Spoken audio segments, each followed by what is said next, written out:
ბოლო წლების განმავლობაში ქართული ოცნების მიერ გადადგმულ ნაბიჯებს, საკანონმდებლო ცვლილებებს და შემდეგ უკვე ამ რეპრესიებს თუ გადავხედავთ, დავინახავთ, რომ ერთ-ერთი პირველი, რასაც აკეთებს, ეს არის შეტევა თავისუფალ აზრზე, გამოხატვის თავისუფლებაზე ზოგადად, არა მხოლოდ ასე ვთქვათ აქციის მონაწილეებზე, არამედ ოპოზიციურ მედიაზე, ხო? არაერთი ოპოზიციური მედია უკვე დაიხურა, ნაწილი დახურვის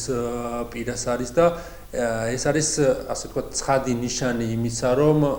სახელმწიფო გადადის დემოკრატიული მართვის სტანდარტებიდან თუ უკვე გადასული არ არის, გამოხატვის თავისუფლება არის დემოკრატიული საზოგადოების ერთ-ერთი ფუნდამენტური საფუძველი, ამის გარეშე წარმოუდგენელია სხვა უფლებები იყოს დაცული და გარანტირებული, იმიტომ რომ თავისუფალი მედიაა, რომელიც საზოგადოებას აწვდის ინფორმაციას ქვეყანაში ადამიანის უფლებების თაობაზე, ხო, დარღვეული უფლებების თაობაზე და შემდეგ ეს არის ხომე, ასე ვთქვათ, ზემოქმედების ბერკეტი ხელისუფლებაზე, რომ შეცვალოს პოლიტიკა და დაიცვას ადამიანის უფლებები, სწორედ ამიტომ მიდის ზოგადად ოპოზიციურ და კრიტიკულად განწყობილ მედია საშუალებებზე ზეწოლა, რომ ადამიანის უფლებების დარღვევის თაობაზე საზოგადოებას მიეწოდოს რაც შეიძლება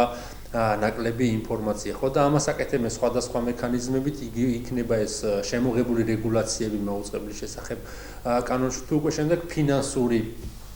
ბერკეტები, ხო? იმ პირობებში, როდესაც კერძო მედია საშუალებებს ვერან არ შეუძლია კონტროლოს ხელისუფლება, ამ შემთხვევაში მიმართავს უკვე ეგრეთ წოდებულ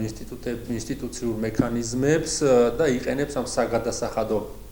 ბერკეტებს, სხვათა შორის ნებისმიერ ბიზნესზე შეუძლია განახორციელოს მსგავსი ტიპის ზეწოლა და იმ პირობებში, როდესაც ასევე ხედავთ ჩვენ, რომ სხვა მედია საშუალებები, რომლებიც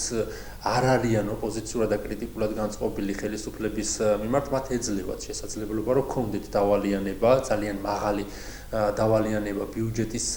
წინაშე, თუმცა მათ მიმართ არ იყენებენ ინკასოს და სხვა იმ უზრუნველყოფის საშუალებებს, რომლებიც საგადასახადო კოდექსით არის გათვალისწინებული, თუმცა ამას აკეთებენ იმ მედიების მისამართით, რომლებიც არასასურველნი არიან ან გახდნენ ხელისუფლებისათვის, ხო? ამ შემთხვევაში სწორედ უყურებთ ამას, რომ ორგანიზაცია ტელეკომპანია თრიალეთი, რომელიც არის მიუღებელი ხელისუფლებისათვის, ექვემდებარება ამ ფინანსურ სანქციებს, ამ ყადაღას, ამ ინკასოს, რაც მოხდეს მისი გაჩერება, გამომდინარე იქიდან, რომ სავარაუდოდ ხელისუფლებას მიაჩნია, რომ ამ ტელეკომპანიის მაუწყებლობა საფრთხეს უქმნის მის პოლიტიკას.